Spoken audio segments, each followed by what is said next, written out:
शुरुआत करते हैं। गौरव भाटिया जी, राष्ट्रीय प्रवक्ता बीजेपी के हमारे साथ स्टूडियो में जुड़े हैं। बहुत स्वागत है आपका, अभिनंदन हमारे साथ जुड़ने के लिए। अनुराग भदौरिया जी, मुस्कुराइए कि आप आज तक के स्टूडियो में हैं, इतना गंभीर क्यों? नहीं, हम लखनऊ वाले तो हमेशा मुस्कुराते हैं। मौलाना अंसार रजा साहब, प्रेसिडेंट है गरीब नवाज फाउंडेशन के, बहुत स्वागत है आपका। अनिल दुबे जी, राष्ट्रीय प्रवक्ता आरएलडी के, हमारे साथ जुड़ रहे हैं। तो हम आपको एक तो ये भी बताएंगे कहां कहां पर मामला गर्म है, ये ईद और नवरात्र वाला, लेकिन इसी के साथ जो यादव समाज का वोटिंग पैटर्न है वो भी जरा हम आपको दिखाना चाहेंगे, क्योंकि 2014 के लोकसभा चुनाव में अगर आप देखिए तो समाजवादी पार्टी के लिए 53% वोट गए थे, लेकिन उसके बाद 17 में 68%, उसके बाद समाजवादी पार्टी और कांग्रेस का, ये देखिए, ये पूरा मैप है जिससे आप समझेंगे। और जब अखिलेश यादव ये कहते हैं कि जिन्हें दुर्गंध पसंद है वो गौशाला बना रहे हैं, हमें सुगंध पसंद है तो हम इत्र बना रहे हैं, तो उसी समुदाय को लेकर क्या ये चोट है? 82% लोगों ने 2024 के लोकसभा चुनाव में समाजवादी पार्टी और कांग्रेस के गठबंधन को वोट किया था। 22 में 83% था ये विधानसभा के चुनाव में। लेकिन उससे पहले अगर आप देखिए तो एसपी बीएसपी आरएलडी के कॉम्बिनेशन होने के बावजूद लगभग 38% जो यादव वोट था वो दूसरी तरफ गया था, यानी बीजेपी के गठबंधन की तरफ गया था। और वही आप देख रहे हैं 2017 और 14 में भी, लेकिन वो छिटकता चला गया। गौरव भाटिया जी, आपसे वोट बैंक। लेकिन मेरा प्रश्न आपसे ये है कि नवरात्र में मीट क्यों बैन हो?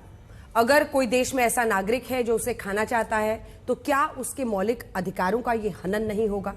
और ठीक है, आप अखिलेश यादव जो कह रहे हैं उस पर आप चोट कर सकते हैं, लेकिन मतलब क्या हम एक हिंदुत्व में भी हम एक कट्टरवाद डालने की कोशिश कर रहे हैं कि जो हम खाएंगे वही तुम भी खाओ, जो हम मानेंगे वही तुम भी मानो? गौरव जी, देखिए, मैं समझता हूं सबसे पहले जब ये निर्णय हुआ है तो संवैधानिक दृष्टि से इस पे चर्चा होनी चाहिए।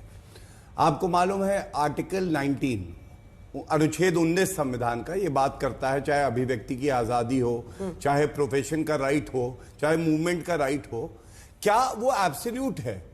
क्या वो सब्जेक्ट टू नहीं है public order, law and order, morality, decency है? मैं आपसे एक सवाल पूछूंगा अंजना जी, आप बताइए, ईद आए और मस्जिद के बाहर कोई सुअर काट रहा, क्या प्रशासन चुपचाप रहेगा?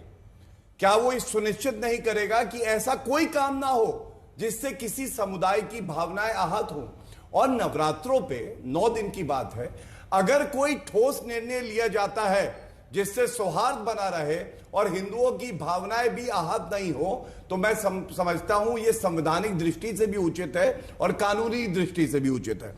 बात क्या है, जो अखिलेश यादव ने कहा, उनको गौशाला से दुर्गंध आती है, और ये क्यों है अंजना जी? आपको मालूम है अखिलेश यादव संविधान नहीं पढ़ते हैं, वो कुरान पढ़ते हैं। हमारे संविधान में लिखा है कि गाय माता की सुरक्षा होनी चाहिए।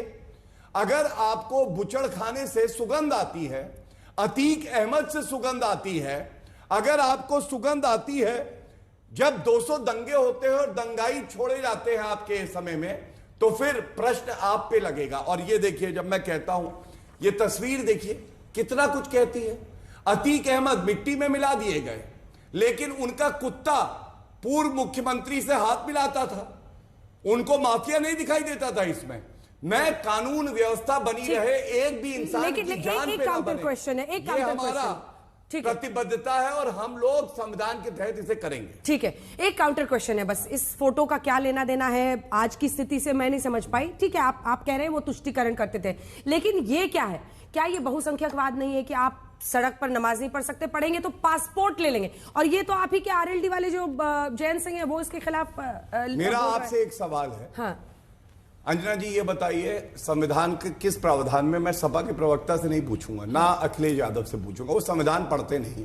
आपसे मेरा प्रश्न है, जनता ये पूछना चाह रही है, संविधान के किस प्रावधान में ये लिखा है कि सड़क पे नमाज पढ़ी जाएगी? बताइए।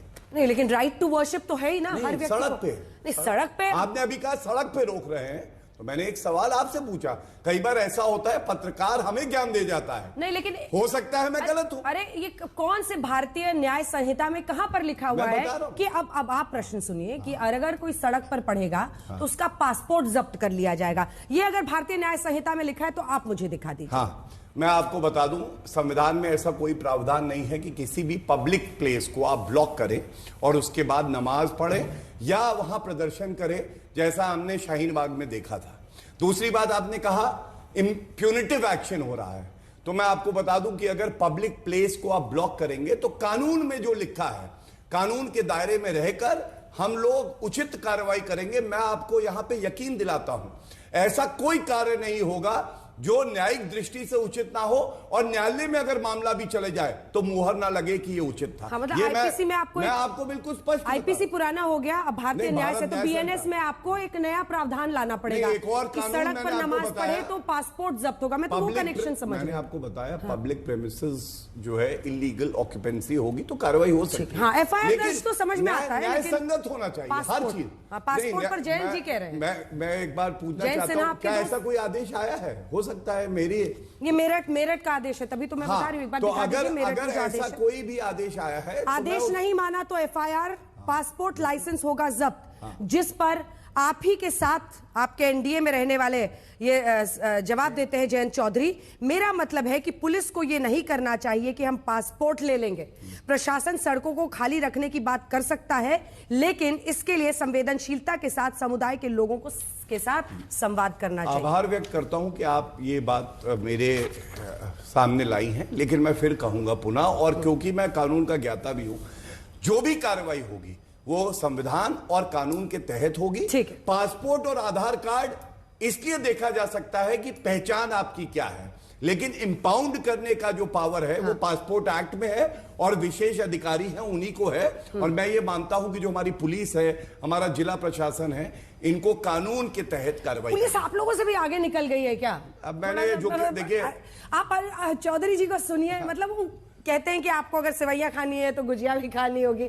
आप कल्पना कर सकते कि कोई पुलिस अधिकारी यूनिफॉर्म में ऐसी बात करे? मैं आपसे ये बात जरूर कहूंगा, मैं बिल्कुल कहूंगा, योगी जी के राज में पुलिस तो बहुत आगे निकल गई है, ये सही बात है। 200 दंगे साल में होते थे, मुजफ्फरनगर दंगा हुआ, जियाउल हक डिप्टी एसपी मारा गया वर्दी में सपा के टाइम पे। आज जो पुलिस कर रही है उस पे हमें गर्व है, और इसमें कोई संकोच नहीं। कह रहे हैं गर्व है उन्हें पुलिस पर। भारतीय जनता पार्टी की हालत ऐसी, गौशाला से दुर्गंध कब से आने लगा? मैं बता रहा हूं, भारतीय जनता पार्टी की हालत ऐसी हो गई है कि उनकी नीयत और नीयत इतनी कमजोर हो गई है कि उन्हें एक पुलिस अधिकारी के पीछे छुपना पड़ता है।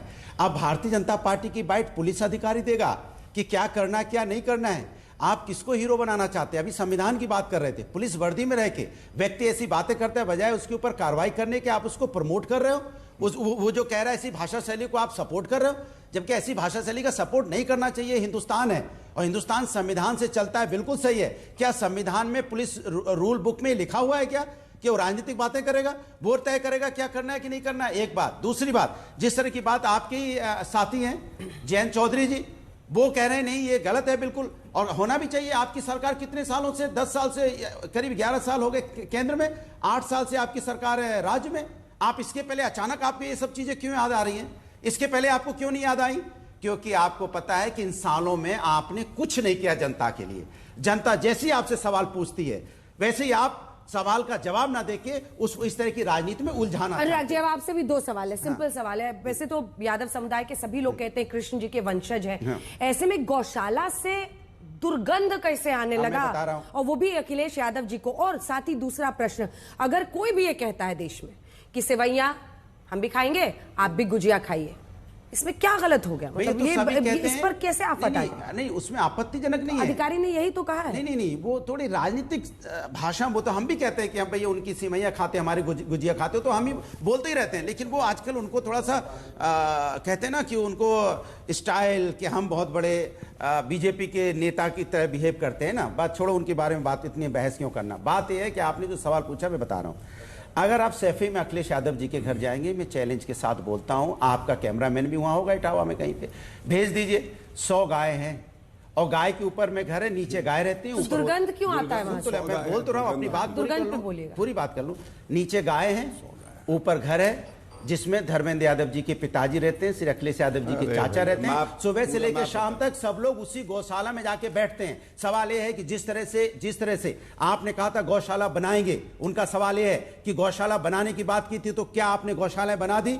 गायों की जिस तरह से मौत होती है, आपने देखा किस तरह से गौशाला की अनुराग हालत भदौरिया जी देखिए। सबसे बड़ा अरे मैं ट्विस्ट बस लेके सुन आए लीजिए हैं। ना, नहीं, मैं सीधी बात कर रहा हूँ। गौशाला में जो हालत है, आप अपने एक बार कैमरे में निकाल के भेजिए। सुनाइएगा जरा गौशाला क्या कितने आपने आपने बना देखा। दिए, और गौशाला की हालत आपने देखी कितनी। आप देखो क्या हालत थी गौशाला की। क्या जानवर, वो ये भी कह रहे थे साथ साथ में कि जानवरों की वजह से जो छुट्टा जानवर घूमते हैं रोड पर, उनकी कितने लोगों की मौतें हुई हैं, कितने एक्सीडेंट होते हैं, और कितने लोगों की फसल चढ़ती है। इसमें भी उन्होंने बोला कि हमने ये खूबसूरत कन्नौज को हमने इत्र की नगरी, सुगंध की नगरी बता रहे, वो उसको बता रहे थे। और ये भी बता रहे थे कि भारतीय जनता पार्टी है जो गौशाला बनाने की बात करती है, और गौशाला बनाती नहीं, उस पर राजनीति जरूर करती है। मैं तो चैलेंज करता हूं ना, किसी के यहां गौशाला है जितनी अखिलेश यादव जी के घर पे कोई दिखा दे, तो यहीं पे डिबेट खत्म हो जाएगी। यहीं पे डिबेट खत्म हो जाएगी। बीजेपी का कितना बड़ा छोटा सा नेता क्यों ना हो, जवाब फिर मैं यहीं पे मौलाना